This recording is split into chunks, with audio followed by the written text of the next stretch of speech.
Hi everyone, जय भारत। तो super 3000 के डे 45 में हम लोग आज डिस्कस करने वाले हैं मैग्नेटिज्म एंड मैटर की बात। इसके ऊपर जो भी सारे प्रॉब्लम पूछे गए हैं या आ सकते हैं उन सारे टाइप ऑफ प्रॉब्लम की बात करेंगे हम लोग। तो प्रॉब्लम डिस्कस करने से पहले मैं कुछ कंसेप्ट की बात कर लेता हूं, कुछ फॉर्मूले जो यूज किए जा सकते हैं आपको, उन सारे फॉर्मूले को एक बार डिस्कस कर लिया जाए। आपको मालूम होना चाहिए सबसे पहला कॉन्सेप्ट तो ये कि कोई भी अगर अपने पास मैग्नेट दी गई है, परमानेंट मैग्नेट की मैं बात कर रहा हूं, उसकी मैग्नेटिक मोमेंट जो होती है pole strength m into distance between two poles. जो नॉर्थ और साउथ पोल होते हैं, अपने को मालूम है कि कोई भी मैग्नेट मोनो पोल एग्जिस्ट नहीं कर सकता, किसी मैग्नेट का डाइपोल ही एग्जिस्ट कर सकता है। तो इससे कॉरस्पॉन्डिंग हम लोग डाइपोल मोमेंट, जैसे हम लोग इलेक्ट्रोस्टैटिक में इलेक्ट्रिक डाइपोल को डिफाइन करते थे, इलेक्ट्रिक डाइपोल मोमेंट, उसी कॉरस्पॉन्डिंग यहाँ पर मैग्नेटिक डाइपोल के कॉरस्पॉन्डिंग हमने डिस्कस किया है मैग्नेटिक डाइपोल मोमेंट। वहां पर इलेक्ट्रिक डाइपोल मोमेंट क्या होती थी? Electric charge Q and distance between positive and negative charge Q into L हो जाती थी। क्लियर? यहां पर भी हम लोग जो स्मॉल m लिखा हुआ है, स्मॉल m, इसको हम लोग कंसीडर कर रहे हैं कि ये अपने पास ये जो स्मॉल m लिखा गया है, इसको कंसीडर किया जा रहा है कि ये एक मैग्नेटिक चार्ज है। अगर मैग्नेटिक मोनोपोल एग्जिस्ट करता तो उससे कॉरस्पॉन्डिंग यहां पर एक मैग्नेटिक पॉजिटिव चार्ज होती और यहां पर एक मैग्नेटिक निगेटिव चार्ज होती, और इन दोनों के बीच में जो डिस्टेंस है वो अगर L है तो magnetic moment, magnetic dipole moment को डिफाइन किया गया है magnetic pole strength into length. M क्या है? M जो हम लोग बोल रहे हैं ये मैग्नेटिक पोल स्ट्रेंथ है, पोल स्ट्रेंथ। यूनिट वगैरह की बात की जाए, अगर यूनिट की बात की जाए तो सिंस आपको याद है मैग्नेटिक्स में मैग्नेटिक मोमेंट डिफाइन की जाती थी I into A. I into A का मतलब इसकी यूनिट क्या हो गई? यूनिट क्या हो गई इसकी यूनिट जो हो गई ampere metre square, ampere metre square. और मैग्नेटिक मोमेंट को डिफाइन किया गया m इंटू एल। तो अपने को मालूम है कि m को लिखा जा सकता है, पोल स्ट्रेंथ को m डिवाइडेड बाई l, ये ampere metre square divided by metre. अपने पास इसकी यूनिट जो आ जाएगी, पोल स्ट्रेंथ की जो यूनिट आएगी वो कितनी हो जाएगी? पोल स्ट्रेंथ की यूनिट जो आ जाएगी वो अपने पास लिखा जा सकता है एम्पियर मीटर। क्लियर? सिमिलरली जिस तरह से electric dipole corresponding axial position पर और हमने इक्वेटोरियल पोजीशन पर मैग्नेटिक इलेक्ट्रिक फील्ड की बात की थी, वैसा ही यहां पर मैग्नेटिक डाइपोल एक बार मैग्नेट दिया गया, स्मॉल सा बार मैग्नेट। तो उसके एक्सिस पर, उसके सेंटर से r डिस्टेंस दूर पर उसकी जो मैग्नेटिक डाइपोल मोमेंट होगी, उसकी मैग्नेटिक मोमेंट के कॉरस्पॉन्डिंग फील्ड जो होगी, मैग्नेटिक डाइपोल मोमेंट नहीं, मैग्नेटिक मोमेंट के कॉरस्पॉन्डिंग जो फील्ड होगी एक्सियल पोजीशन पर, उस एक्सिस के कॉरस्पॉन्डिंग मैग्नेटिक फील्ड की वैल्यू क्या होती थी? अगर याद है अपने को इलेक्ट्रोस्टैटिक में ये होती होगी 2kp बाई आर क्यू, जहां पर k होती थी 1/4 पाई एप्सिलॉन नॉट, p जो होता था इलेक्ट्रिक डाइपोल होती थी, इलेक्ट्रिक डाइपोल मोमेंट। तो वैसे ही यहां पर भी 2kp की जगह पर m लिख दिया बाई आर क्यू, k की जगह पर यहां पर mu naught by 4 pi. Direction जो होगा वो एक्सिस के लॉन्ग ही होगा, डाइपोल मोमेंट के डायरेक्शन में ही होगा, मैग्नेटिक मोमेंट के डायरेक्शन में ही होगा। जबकि अगर हम लोग इक्वेटोरियल पोजीशन पर बात करेंगे तो मैग्नेटिक मोमेंट के कॉरस्पॉन्डिंग जो फील्ड आ जाएगी इक्वेटोरियल पोजीशन पर वो कितनी हो जाएगी? इलेक्ट्रिक डाइपोल में ये kp बाई आर क्यू होती थी, तो ये हो जाएगा k की जगह पर mu naught by 4 pi, p की जगह पर m हो गई, p divide by R Q, m divide by R Q हो गई। और इसका डायरेक्शन मैग्नेटिक मोमेंट के डायरेक्शन के अपोजिट में होगा। अपने को याद होना चाहिए कि इलेक्ट्रिक डाइपोल का डायरेक्शन निगेटिव चार्ज से पॉजिटिव चार्ज, तो इसका भी डायरेक्शन निगेटिव पोल से पॉजिटिव पोल, इसका मतलब साउथ पोल से नॉर्थ पोल की तरफ डायरेक्शन होती है किसकी? मैग्नेटिक मोमेंट की। जिस तरह से हमने टॉर्क की बात की होगी, जिस तरह से आपको डिस्कस कराया गया होगा torque equal to P cross E होती थी, वैसे ही यहां पर भी टॉर्क की बात करेंगे तो M क्रॉस B हो जाएगा। उसे कॉरस्पॉन्डिंग पोटेंशियल जो डिफाइन की गई होगी इलेक्ट्रोस्टैटिक में, इलेक्ट्रिक डाइपोल के corresponding minus of P dot E, तो यहां पर हो जाएगी minus of M dot B। Time period की बात करेंगे तो टाइम पीरियड लिख सकते हैं हम लोग, अगर एक बार मैग्नेट दिया गया है इसके टाइम पीरियड ऑफ ऑसिलेशन की बात करेंगे तो torque equal to time period equal to 2 pi root of I M B, root of I by M B. कैसे हो गया ये? सिंस इसको लिखा जा सकता है, टॉर्क जो होगी वो एम बी साइन थीटा होगी, और थीटा स्मॉल है तो साइन थीटा को थीटा लिख सकते हैं, और टॉर्क को हम लोग क्या लिख सकते हैं? आई इंटू अल्फा लिख सकते हैं। देख सकते हैं कि अल्फा जो हो गई किसके प्रोपोर्शनल आ गई, एम बी बाई आई के प्रोपोर्शनल हो गई इनटू थीटा, और यही तो एंगुलर फ्रीक्वेंसी के स्क्वायर के इक्वल है ओमेगा स्क्वायर हो गई, यही तो ओमेगा स्क्वायर है, omega square M B by I हो गई। इसका मतलब ओमेगा की वैल्यू रूट में आ जाएगी root of M B by I, इसलिए टाइम पीरियड की value 2 pi by omega, omega की value root of I by M B. अगर मानिए कि दो मैग्नेट को इस तरह से प्लेस किया गया, इनका डाइपोल मोमेंट जो है, उनका मैग्नेटिक मोमेंट जो है सेम डायरेक्शन में है, तो उस केस में टाइम पीरियड ऑफ ऑसिलेशन जो हो जाएगी उसकी 2 पाई रूट ऑफ दोनों की मोमेंट ऑफ इनर्शिया ऐड हो जाएगी और मैग्नेटिक मोमेंट भी ऐड हो जाएगी, अगर दोनों का डायरेक्शन सेम है। अगर दोनों का डायरेक्शन अपोजिट है तो मैग्नेटिक मोमेंट सब्ट्रैक्ट हो जाएगी, नेट मैग्नेटिक मोमेंट की वैल्यू m1 माइनस m2 हो जाएगी। सिमिलरली एक टर्म डिफाइन किया गया है मैग्नेटिक ससेप्टिबिलिटी, उससे कॉरस्पॉन्डिंग डिफाइन किया गया है कि intensity of magnetisation divide by magnetic intensity जो होती है, इन दोनों की रेशियो जो होती है इंटेंसिटी ऑफ मैग्नेटाइजेशन और मैग्नेटिक इंटेंसिटी, इसकी रेशियो को हम लोग ससेप्टिबिलिटी बोलते हैं। जहां पर मैग्नेट इंटेंसिटी ऑफ मैग्नेटाइजेशन जो डिफाइन किया गया है, magnetic moment per unit volume को हम लोग बोलते हैं intensity of magnetization. Magnetic moment per unit volume, ध्यान देंगे मैग्नेटिक मोमेंट को पोल स्ट्रेंथ इनटू लेंथ लिखा जा सकता है और वॉल्यूम को एरिया इनटू लेंथ लिख सकते हैं हम लोग। अगर अपने को बार मैग्नेट की बात कर रहा हूं मैं, तो किसी भी टाइप का मैग्नेट हो उसकी वॉल्यूम लिखनी पड़ेगी अपने को। ये बार मैग्नेट दिया गया है, क्लियर है? तो इसको लिखा जा सकता है, एल कैंसल आउट हो जाएगा, लिखा जा सकता है pole strength per unit area को हम लोग इंटेंसिटी ऑफ मैग्नेटाइजेशन बोल सकते हैं। क्या होगी यूनिट इसकी, इसकी यूनिट क्या होगी, यूनिट क्या होगी इसकी बता सकते हैं हम लोग, यूनिट की वैल्यू इंटेंसिटी ऑफ मैग्नेटाइजेशन की। मैग्नेटिक मोमेंट कितनी हो गई, ampere metre square divide by volume, तो एम्पियर पर मीटर हो जाएगी ये intensity of magnetization. Magnetic field की जो हम लोग मैग्नेटिक फील्ड को हम लोग लिखते हैं कि mu not into H plus mu not into I, mu not into H plus mu not into I, तो यहां से आई की वैल्यू को लिखा जा सकता है B minus mu naught H divide by mu naught, और बी को लिखा जा सकता है उस मीडियम की mu into H minus mu not into H divide by mu naught. Clear है?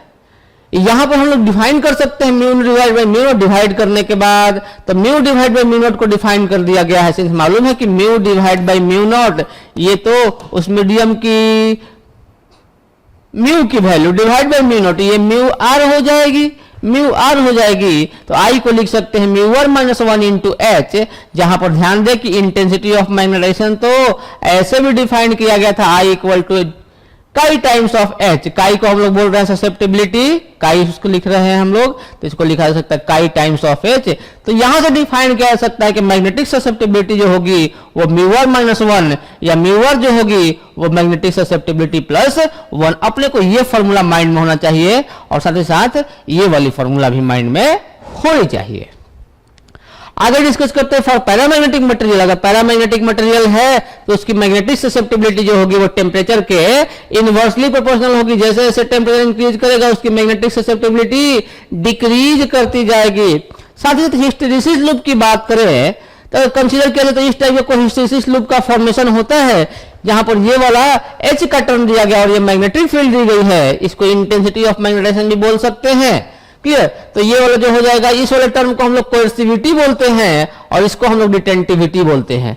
रिटेंटिविटी ज्यादा होगी, अगर रिटेंटिविटी यानी कि मैग्नेटिक फील्ड को रिटेन करने की कैपेसिटी की बात कर रहे हैं, तो जितनी ज्यादा कैपेसिटी होगी उतनी ज्यादा रिटेंटिविटी, और परमानेंट मैग्नेट की रिटेंटिविटी ज्यादा होती है। इसीलिए जब भी परमानेंट मैग्नेट का फॉर्मेशन करना होगा तो जिसमें मैग्नेटिक मटेरियल का रिटेंटिविटी ज्यादा होगा उसी को हम लोग परमानेंट मैग्नेट में यूज करेंगे, हाई रिटेंटिविटी वाले में। इलेक्ट्रोमैग्नेट में जब तक करंट फ्लो करेगा तब तक उसके पास मैग्नेट की प्रॉपर्टी होनी चाहिए, और जैसे ही करंट फ्लो करना बंद कर दे मैग्नेटिक प्रॉपर्टी उसकी खत्म हो जानी चाहिए। इसका मतलब इसकी रिटेंटिविटी जो होनी चाहिए लो हो जानी चाहिए। स्टील के लिए रिटेंटिविटी भी ज्यादा होती है और कोएर्सिविटी भी ज्यादा होती है, जबकि सॉफ्ट आयरन के लिए रिटेंटिविटी भी कम होती है और कोएर्सिविटी भी कम होती है। इसीलिए स्टील का यूज परमानेंट मैग्नेट में करते हैं हम लोग। परमानेंट मैग्नेट का फॉर्मेशन करने के लिए स्टील का यूज किया जाता है। परमानेंट मैग्नेट में जबकि अगर अपने को इलेक्ट्रोमैग्नेट या ट्रांसफार्मर का कोर का फॉर्मेशन करना है तो उस केस में हम लोग सॉफ्ट आयरन यूज करते हैं। यहां पर हम लोग इलेक्ट्रोमैग्नेट में इसको यूज करते हैं या फिर इसको इसी को हम लोग यूज करते हैं सॉफ्ट आयरन को ही किसमें, ट्रांसफार्मर के कोर में। ट्रांसफार्मर के कोर में भी इसका हम लोग यूज करते हैं। क्लियर। तो ये सारे कॉन्सेप्ट मेनली है अपने पास मैग्नेटिक मटेरियल में। इससे कॉरस्पॉन्डिंग आपको अर्थ मैग्नेटिज्म के ऊपर ये प्रॉब्लम पूछे जा सकते हैं। चांसेस बहुत कम होते हैं, मोस्ट ऑफ द प्रॉब्लम जो पूछे जाते हैं अपने को इसी टाइप के प्रॉब्लम पूछे जाते हैं। क्वेश्चन स्टार्ट करते हैं हम लोग तो इसके कॉरस्पॉन्डिंग। क्वेश्चन नंबर 1 में बोला गया है हिस्टैरिसीस लूप दिया गया है फॉर टू मैग्नेटिक मटेरियल। ठीक है, ए और बी ध्यान दे, इसके लिए ध्यान दे, इसकी एरिया जो है इसका जो दिया गया है वो ज्यादा दिया गया है। इसका मतलब इसका यूज किसमें करेंगे हम लोग, ये ध्यान दे, इसकी रिटेंटिविटी ज्यादा दी गई है, कोएर्सिविटी भी ज्यादा दी गई है। इसकी रिटेंटिविटी भी कम, कोएर्सिविटी भी कम, तो इसका यूज करेंगे हम लोग किसमें, इसका यूज करेंगे हम लोग परमानेंट मैग्नेट में, परमानेंट मैग्नेट में करेंगे। और इसका यूज किसमें करेंगे, ट्रांसफार्मर बनाने में या इलेक्ट्रोमैग्नेट में। क्या बोला गया है, A and B are given these materials used to make magnet for electric generator, transformer core and electromagnet core. ठीक है, इलेक्ट्रोमैग्नेटिक कोर बनाया जा रहा है और इलेक्ट्रिक जनरेटर के लिए बनाया जा रहा है। Then it is proper to use, कौन सा यूज करना चाहिए अपने को, B for electromagnet and transformer. Electromagnet और ट्रांसफार्मर के लिए कौन यूज करना चाहिए अपने को, बी का यूज करना चाहिए। बी का यूज किसके लिए करना चाहिए, ट्रांसफार्मर और इलेक्ट्रोमैग्नेट का यूज। ट्रांसफार्मर इलेक्ट्रोमैग्नेटिक के लिए, इलेक्ट्रोमैग्नेट के लिए बी का यूज करना चाहिए और ए का यूज किसके लिए करना चाहिए अपने को, परमानेंट मैग्नेट। परमानेंट मैग्नेट अपने को ऐसा दिया नहीं गया है, make magnet for electric generator. Electric generator में परमानेंट मैग्नेट की बात नहीं की गई कहीं पर भी। तो बी जो यूज होना चाहिए किसमें यूज होना चाहिए, इलेक्ट्रोमैग्नेट और ट्रांसफार्मर में यूज होना चाहिए। बी का यूज जो होना चाहिए वो ट्रांसफार्मर और इलेक्ट्रोमैग्नेट में होना चाहिए, ट्रांसफार्मर और इलेक्ट्रोमैग्नेट में होना चाहिए। ए इलेक्ट्रोमैग्नेट में नहीं होना चाहिए, ए ट्रांसफार्मर में भी नहीं होना चाहिए। डी ऑप्शन आ जाएगी अपने पास, डी ऑप्शन आ जाएगी अपने पास। नेक्स्ट क्वेश्चन देखा जाए, क्या बोला, एक मैग्नेटिक नीडल दी गई है अपने को जिसका मैग्नेटिक मोमेंट दिया गया है। मैग्नेटिक मोमेंट इसका मतलब कैपिटल एम दिया गया अपने को, कितना, 6.7 into 10 to the power -2 and moment of inertia 7.5। Moment of inertia दे दी गई है I equal to 7.5 into 10 to the power -6। Performing simple harmonic oscillation in a magnetic field of 0.01 tesla. B दी गई है अपने को 0.01 टेस्ला दी गई है। तो time taken for 10 complete oscillation, तो टाइम के लिए क्या हो जाएगी, 10 times of time period of oscillation. 10 into time period of oscillation को लिख सकते हैं 2 pi root of I by M B. सारी वैल्यू मालूम है, वैल्यू पुट करेंगे 10 into 2 pi into root of I की वैल्यू कितनी है 7.5 into 10 to the power -6 divide by m जो है 6.7 into 10 to the power -2 into B जो है 0.0 टेस्ला 0.01, इसका मतलब 10 टू द पावर -2। सॉल्व करेंगे तो क्या आएगा, देखो 10 into 2 pi into square root of ये 75 हो गया, 10 टू द पावर -4 ऊपर जाएगी तो 10 to the power -2 divide by 67 हो गया। सॉल्व करेंगे तो 10 इंटू 2 पाई ये बाहर आ गया एक 10 into 10 to the power -1 root of 75 divide by 67, ये टाइम की वैल्यू आ जाएगी। सॉल्व करेंगे तो ये 2 pi into root of 75 by 67। 2 pi का मतलब 6.18 6.28 3.14 इंटू 2 रूट ऑफ 75 बाई 67। तो ऑप्शन 7 से कम आना चाहिए। दो ऑप्शन है अपने पास, ऑप्शन जो आएगा पास वाले में आ जाएगा 6.65, अप्रोक्स वैल्यू पुट कर दिया हमने, 7 से कम ही आएगी ये वैल्यू। नेक्स्ट क्वेश्चन देखा जाए, नेक्स्ट क्वेश्चन देखा, सिर्फ वैल्यू पुट करनी थी अपने को। नेक्स्ट क्वेश्चन देखा जाए, the coercivity of a small magnet where the ferromagnet demagnetize 3 into 10 to the power 3 ampere per metre. ठीक है, तो अपने को याद होना चाहिए अपने को हिस्टैरिसीस लूप, कुछ इस टाइप की हिस्टैरिसीस लूप की बात की गई थी।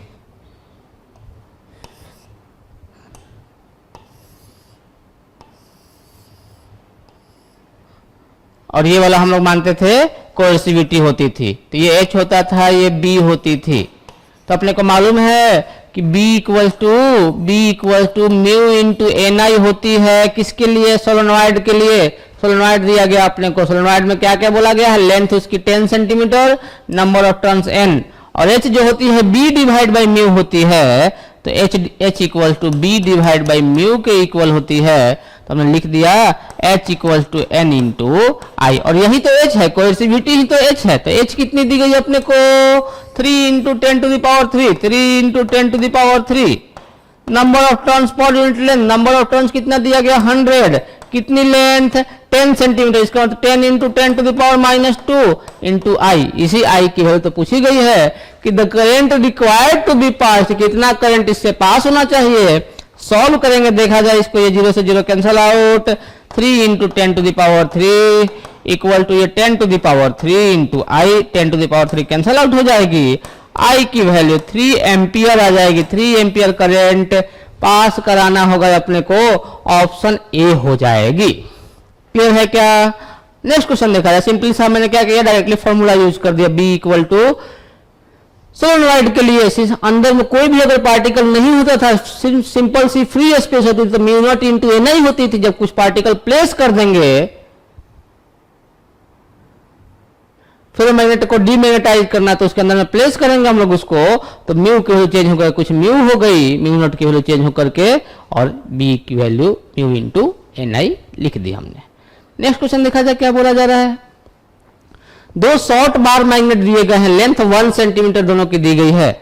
हैविंग मैग्नेटिक मोमेंट भी दिया गया, दोनों का m1 m2 दिया गया है। They are placed on horizontal table parallel to each other with their north pole pointing toward the south. ठीक है, जो एक्चुअल नॉर्थ और साउथ है, अपने पास ये नॉर्थ और साउथ हो गई, ये नॉर्थ ये साउथ। मैग्नेट को प्लेस कर दिया हमने ऐसा, मैग्नेट को प्लेस कर दिया हमने ऐसे, ये इसका नॉर्थ हो गया, ये इसका साउथ हो गया, ये इसका नॉर्थ हो गया, ये इसका साउथ हो गया। दोनों के बीच की डिस्टेंस हमने को मेंशन की गई है। दोनों के बीच की distance separated by A distance of 20 centimetre. इसका मतलब ये वाली डिस्टेंस जो हो जाएगी 10 सेंटीमीटर और 10 सेंटीमीटर हो जाएगी। सही, आगे बोला गया है they have a common magnetic equator, यही इनका मैग्नेटिक इक्वेटर होगा। कॉमन वाला मैग्नेटिक इक्वेटर यही है, equatorial line.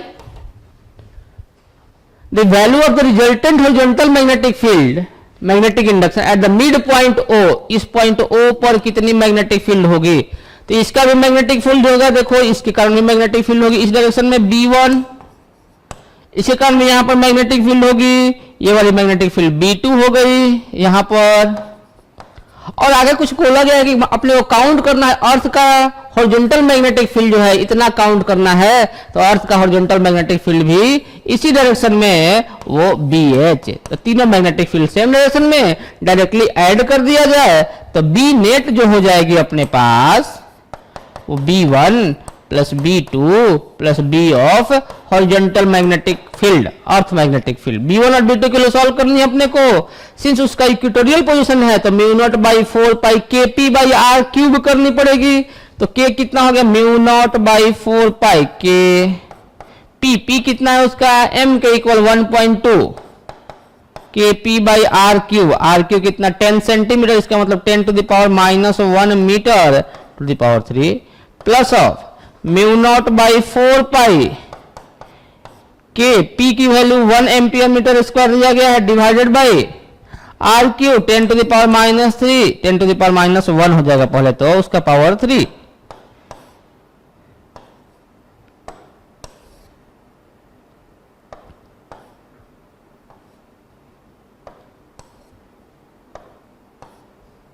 Power 3 plus earth की magnetic field 3.6 into 10 to the power -5। ये सारी वैल्यू को ऐड कर लेना है, सॉल्व करेंगे तो ये वाली value 2.56 into 10 to the power -4 weber per metre square आ जाती है, अगर आप ये सिंप्लीफाई करते हैं तो। नेक्स्ट क्वेश्चन देखा जाए। क्वेश्चन नंबर 5 में बोला गया है कि रिलेटिव परमिएबिलिटी एंड परमिटिविटी, यहां पर ध्यान देंगे, यहां पर ये परमिएबिलिटी ना होकर के परमिटिविटी होगी, यहां पर परमिटिविटी लिखनी चाहिए अपने को, परमिटिविटी, परमिएबिलिटी और परमिटिविटी ऑफ ए मटेरियल और एप्सिलॉन आर, ध्यान देंगे epsilon R, permeability epsilon R बोल दी गई है। सबसे पहले तो माइंड में अपना होना चाहिए कि सिंस डिफाइन किया गया था, अगर अपने को एप्सिलॉन आर याद है इलेक्ट्रोस्टैटिक में, अगर आपको कुछ भी डिस्कशन जो हुई थी उस मीडियम की epsilon divide by epsilon not, और किसी भी मीडियम की एप्सिलॉन की वैल्यू हमेशा ही ग्रेटर देन एप्सिलॉन नॉट होती थी। इसका मतलब एप्सिलॉन नॉट हमेशा ही ग्रेटर देन 1 होगा। ऑप्शन देखा जाए, ये ऑप्शन नहीं हो सकता है, ये भी नहीं हो सकता, ये भी नहीं हो सकता है। एप्सिलॉन नॉट की वैल्यू 1 से ज्यादा होनी चाहिए। सिर्फ एप्सिलॉन नॉट देख करके हमने टिक कर दिया।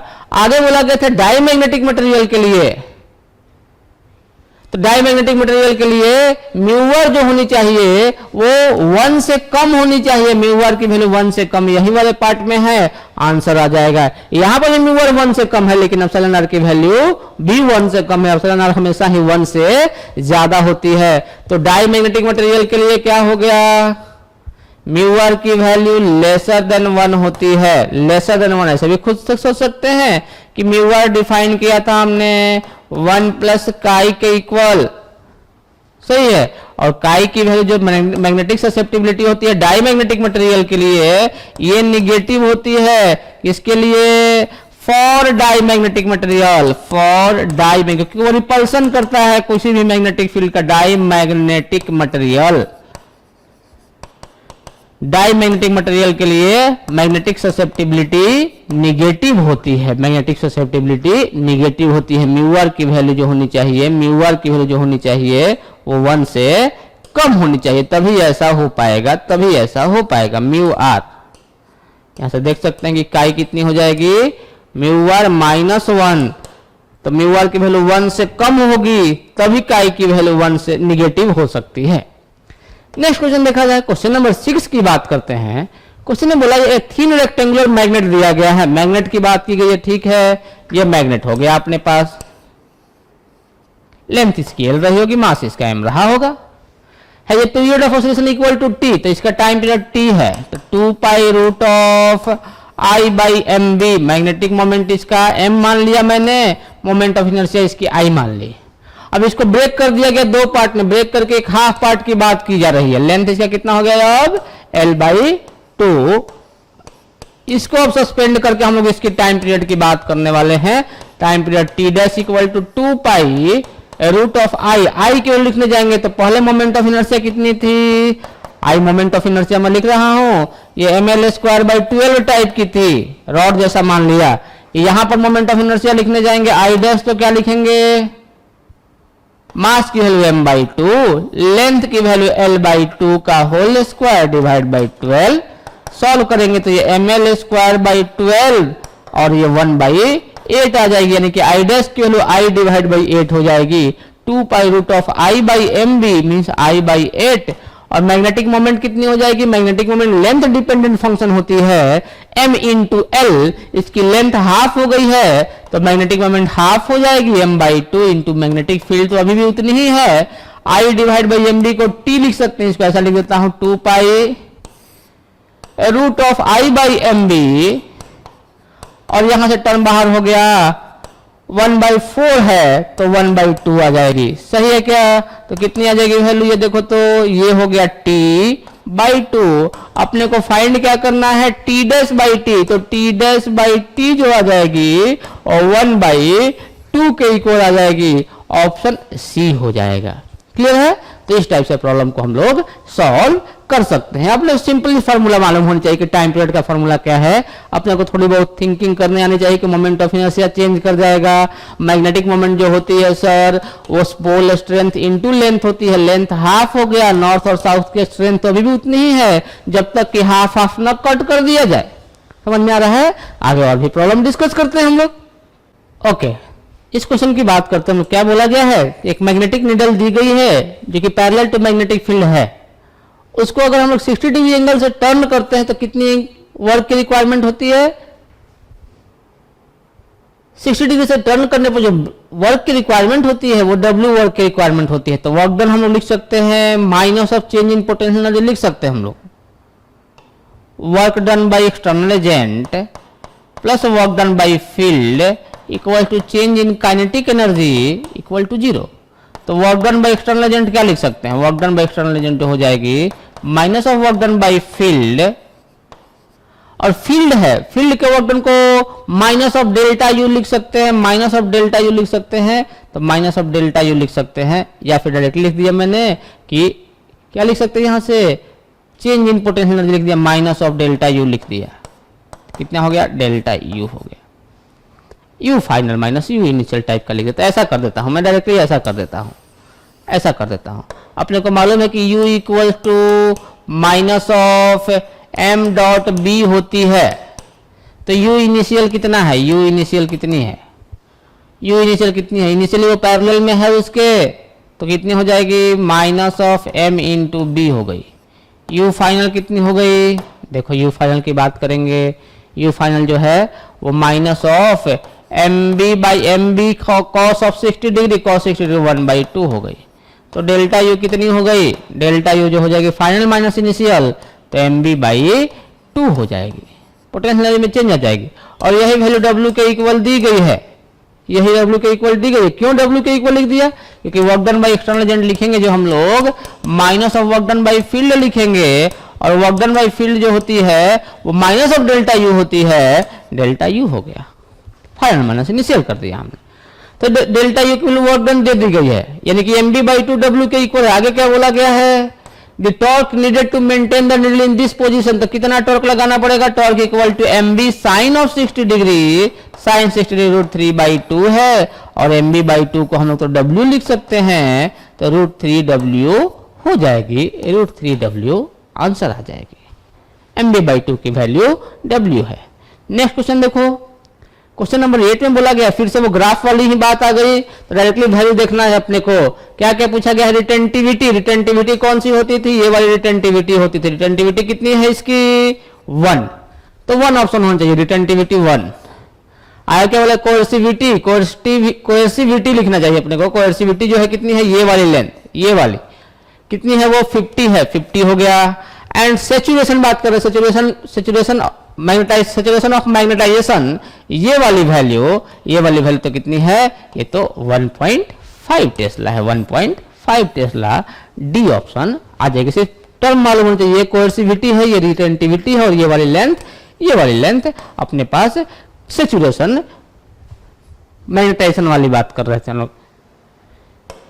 नेक्स्ट क्वेश्चन देखा जाए, क्वेश्चन नंबर 9 में क्या बोला जा रहा है, एक paramagnetic substance in the form of A cube, cube दिया गया अपने को, ठीक है, ये क्यूब दिया गया है, पैरामैग्नेटिक सब्सटेंस दिया गया, साइड लेंथ इसकी दे दी गई है अपने को 1 centimetre, has a magnetic dipole moment of 20 into 10 to the power -6, ठीक है, मैग्नेटिक डाइपोल मोमेंट m दिया गया है 20 into 10 to the power -6, well a magnetic intensity of 60 into 10 to the power 3 ampere per metre, magnetic intensity की H की बात की जा रही है, एच कितना अप्लाई किया गया है, 60 into 10 to the power 3 ampere per metre. It's magnetic susceptibility ध्यान दें, याद हो तो आपको intensity of magnetisation divide by magnetic intensity I divide by H लिखी थी हमने, और आई आपको मालूम है तो आई लिख सकते हैं हम लोग, magnetic moment per unit volume, magnetic moment कितनी है वो लिख देता हूं डायरेक्टली मैं, यहीं से वैल्यू पुट करता हूं, आई के लिए को लिख दिया m divide by H into volume, सही ना, यहां से मैं पुट करता हूं m की value 20 into 10 to the power -6 divide by h दी गई अपने को 60 into 10 to the power 3 into volume कितनी हो जाएगी, साइड दिया गया अपने को कितनी साइड 1 सेंटीमीटर, इसका मतलब 10 टू द पावर -1 का क्यूब हो जाएगा, ये 3 से कैंसिल आउट हो गई, क्या बचा अपने पास 1/3 into 10 to the power -6 divide by, ये तो 10 to the power -3 cancel out हो जाएगी, 10 टू द पावर -6 हो गया, 10 टू द पावर -6 हो गया ना, सब कुछ सही लिखा है हमने, वॉल्यूम की बात की है, 10 टू द पावर 3 दिया गया है, 20 से 3 कैंसिल आउट हो गया, ठीक है, तो कितना हो गया ये 1/3 into 10 to the power -6 divide by 1 हो गया। अच्छा 1 सेंटीमीटर दिया गया है, 10 टू द पावर -2 हो जाएगी, 10 टू द पावर -2, तो बच जाएगा नीचे में 10 टू द पावर -3, तो हो जाएगा अपने पास 10 टू द पावर -3/3, इसको लिख सकते हैं 3.3 इंटू 10 टू द पावर 1/3 है 10 टू द पावर -4 करना पड़ेगा, सही है क्या, तो 3.3 into 10 to the power -4, 3.3 into 10 to the power -4 answer हो जाएगी। नेक्स्ट क्वेश्चन देखा जाए तो क्वेश्चन नंबर 10 की बात सिर्फ फॉर्मूले पुट किए हमने, सारी वैल्यू दी गई होगी। ऐसे ही क्वेश्चन पूछे जाते हैं मैग्नेटिक मटेरियल से। क्वेश्चन बोला गया नेक्स्ट में एक पैरामैग्नेटिक सैंपल दिया गया है। पैरामैग्नेटिक वाले तो बोल दिया गया, क्यूरी टेम्परेचर के बारे में सोच सकते हैं, क्यूरी लॉ के बारे में सोच सकते हैं कि पैरामैग्नेटिक के लिए मैग्नेटिक ससेप्टिबिलिटी जो होती है वो टेम्परेचर के इनवर्सली प्रोपोर्शनल होती है। वही दिया भी गया होगा अपने पास। Has a net magnetization of 6 ampere per metre when it is placed in an external magnetic field of 0.4 tesla. ठीक है, तो अपने को दिया गया at a temperature of 4 kelvin, temperature की बात कर दी गई। आगे बोला गया कि 24 केल्विन कर दिया जाए तो अपने को मालूम है कि मैग्नेटिक ससेप्टिबिलिटी जो होती है वो टेम्परेचर के इनवर्सली प्रोपोर्शनल, यानी कि T इंटू एक्स जो हो गई वो कांस्टेंट हो गई, T इंटू काई जो हो गई वो कांस्टेंट हो गई। इसका मतलब क्या, डिफरेंट टेम्परेचर चेंज करेंगे तो काई चेंज कर गई, T1 x1 equal to T2 into x2 लिख दिया या काई 2 लिख दिया। x को लिख सकते हैं हम लोग, सिर्फ मैग्नेटिक फील्ड की बात की जा रही, मैग्नेटिक इंटेंसिटी की बात की जा रही है। x को डिफाइन किया था हमने I डिवाइडेड बाई h, तो I1 divide by h1 equal to इसको लिख सकते हैं T2 into I2 divide by h2। h को लिख सकते हैं b equal to mu into h लिख सकते हैं, तो h को b डिवाइड बाई म्यू लिखा जा सकता है, तो यहां से लिख सकते हैं T1 into I1 divide by h को b डिवाइड बाई म्यू लिख दिया, B1 divide by mu equal to T2 into I2 divide by b divided by mu. Solve करेंगे क्या हो जाएगी अपने पास, देखो तो यहां से T1 कितना है, टेम्परेचर 4 केल्विन पहले दिया गया है। I1 इंटेंसिटी ऑफ मैग्नेटाइजेशन कितना दिया गया है, 6 ampere per metre,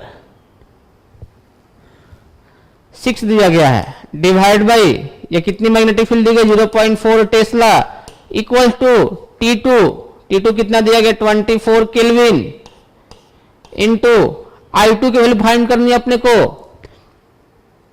then the magnetization वही तो फाइंड करनी है, मैग्नेटाइजेशन फाइंड करनी है। I2 डिवाइड बाई कितनी फील्ड दी गई अपने को 0.3 टेस्ला, ये कैंसल आउट हो गई तो कितनी हो जाएगी I2 की वैल्यू, I2 की वैल्यू जो हो जाएगी वो 3/4 यानी कि 0.75 एम्पियर पर मीटर। आंसर आ जाएगी डी ऑप्शन।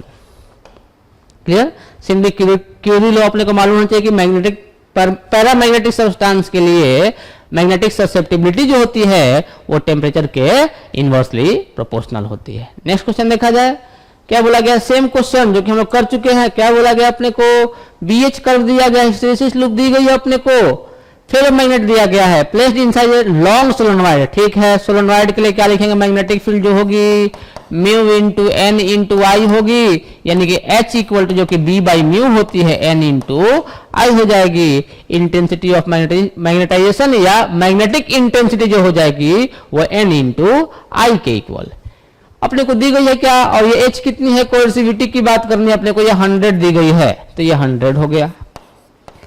N किलो मालूम है अपने को 100 turns 1000 turns per centimetre, centimetre इसका मतलब 10⁻² मीटर इंटू आई, यही करंट फाइंड करनी होगी।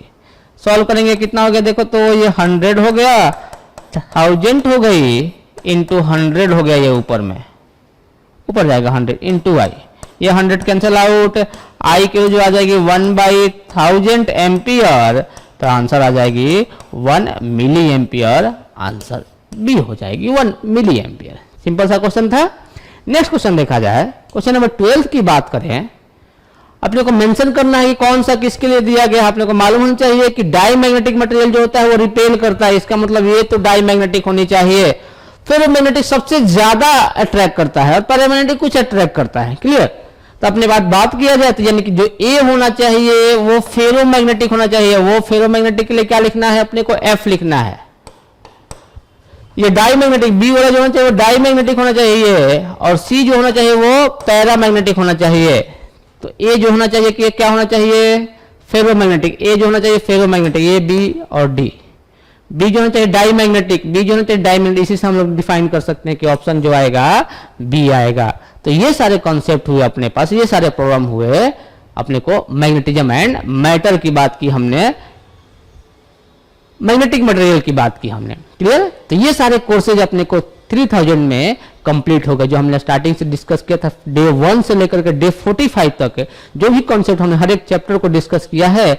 अब जितने सारे प्रॉब्लम हैं, जो भी प्रीवियस ईयर के प्रॉब्लम हमने डिस्कस किए, आप अच्छे से ये सारे प्रॉब्लम कर सकते हैं। मोस्टली जो प्रॉब्लम है इन्हीं कॉन्सेप्ट के ऊपर ही बेस्ड है। क्लियर?